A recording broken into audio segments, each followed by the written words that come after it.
I will start my speech in 3, 2, 1. When the whole world around you is crashing and there's real tangible global problems like climate change or many wars around the corners of the world, yet the culture around you just says that it'll be all okay and things will go swell soon enough, fundamentally this invalidates the problems that people face, the setbacks that they face, and eventually just leads to discontentment and comparison with their own life, which leads towards inaction. And I will explain that later in my arguments. And that is why we oppose. A couple points of rebuttals to begin. Government likes to talk about how in the depiction of optimism in film dramas, people will always have hope and they will always have motivation. This is something that is an unrealistic characterization of people and assumes that everyone just has the willpower to keep going in spite of repeated setbacks and failures. But also, it's very easy when you give this hope, when things can just go well if you try it hard enough, to backlash on the individual whenever they fail because they get proven that the world that they live or the world that they live in is truly just difficult and there's many challenges that you're actually going to face. And also a second point or rebuttal that talk about social mobility. They say that optimistic movies inspires vulnerable actors to move and make changes of minorities like lower class, etc., etc. But something is that this isn't an exclusive thing on their side, because in order to inspire change, you need only the realization of problems rather than just saying, oh, it could be better in a depiction of optimistic life dramas. A lot of the movies that are made to actually inspire change are fundamentally themselves not optimistic. A lot of them are, as the government likes to portray them, pessimistic nature. 12 Years a Slave, Malcolm X, Milk, Schindler's List, whatever. These are not necessarily optimistic movies, yet they have the most impacts towards social movements. And these are the things that actually make people want to make changes by seeing that actually have problems in their life, and this is something I'm going to explain later in my arguments. But firstly, a couple of points of recontextualization. First, optimism has two main messages: that things will be okay, that things are okay. These two in conjunction makes up how optimism basically has a message of responsibility, that you are the one in control of your life, and I explain why this is bad later on. And so people in this status quo are actually more skeptical than ever regarding being optimistic about their life. The global problems like climate change, like many wars around the world, economic crises, etc. These are real tangible things that if not handled, if we don't face, then these will have like a real effects on us. And so they have barely any choice, and a lot of people have barely any choice in the outcomes of these things. That's something we have to accept that many of us don't have the choice. But also the crisis of these, not just real world, but also individual, like mental health crisis, etc., means that optimism is fundamentally a lie that is served towards the people. That okay, things will go well, or you have a choice, yada yada yada. But in the end, we have to understand that fundamentally there's things in life that you just don't have a choice towards. And so I'll explain this later in my argument. And so people have rejected, a lot of the people in the status quo have rejected these stories of like blind optimism when they find out that it's false, either in the story or the likelihood that it can actually happen. For example, Elon Musk comes from the middle class family when in reality he has like an emerald mine or something in South Africa. Or Jeff Bezos comes from like a normal person back then when he was given a $300,000 loan. Whilst these success stories strive to like inspire optimism, eventually when people understand, oh, this is just unlikely, or this unlikely for me because of my current conditions, or they're unlikely because they're just false in general, eventually what happens is that there's going to be a lot of backlash where people feel discontent with their life, and they are more proven that life is just not as optimistic as these stories like to tell them. And so onto my arguments. I think my first argument is very simple. People are going to be discontent with their life through comparing themselves with optimistic media. So I think the principle here that I want to bring here is on validation.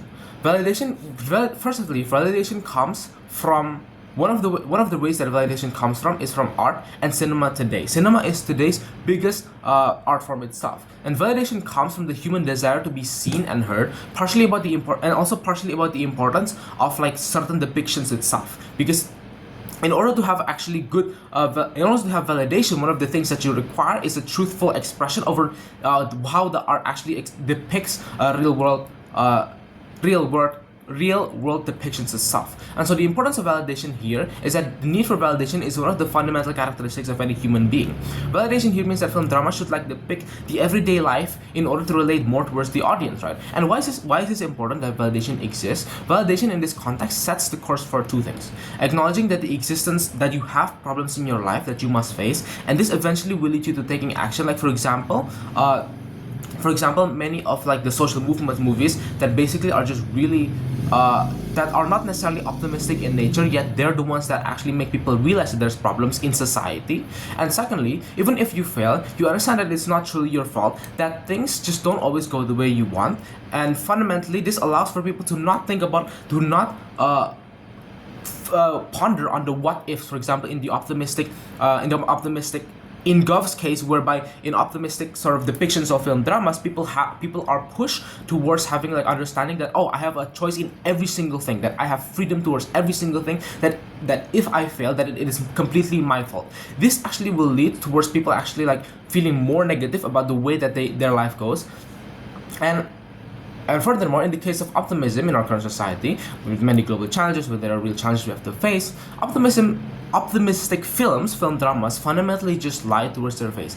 And a lot of these optimistic films, their nature basically shows a happy ending in some form. But the thing is that life doesn't necessarily have this sort of happy ending, right? Most people don't relate to optimism. If people don't find a thing that they watch to be relatable, then the reaction isn't just, oh, I should be like this, therefore I will try, like the government side wants to depict it, but rather I should be like this, but I'm not. And precisely because of this, people are going to compare, because humans are reflective creatures, right? They want to compare towards like the optimistic endings of these films, and eventually just feel like they are feeling invalidated precisely because they do not live this good life that the optimistic film tries to depict. And so watching optimistic films will eventually just cause you to ponder on the what ifs, and making you ponder and eventually just makes you feel as if you get the short end of the stick in life.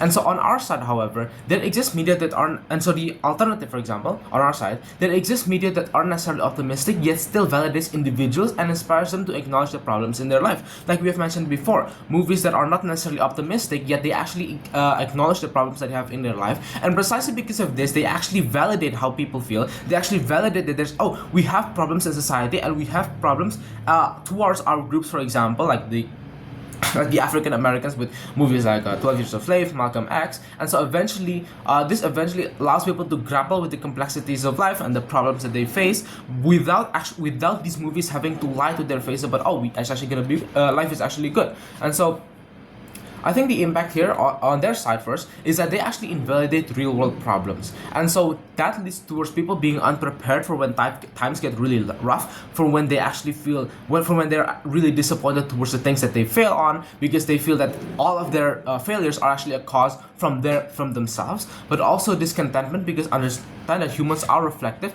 They will see an optimistic movie and feel that they have not lived up to their potential. And however, on our side, we actually have a realistic cultural narrative where we actually validate people with real world problems, which sets up people to acknowledge that they have things to fix, which is kind of like the prerequisite for change for people, because like the prerequisite for change where people have to actually acknowledge the things that they face. But also because of this, people are going to be more prepared, but also productivity is still going to be protected because we acknowledge problems exist, and this sets up people to be more aware of the problems around them, right? But also because people have a need and a want to become productive. And so for this reason,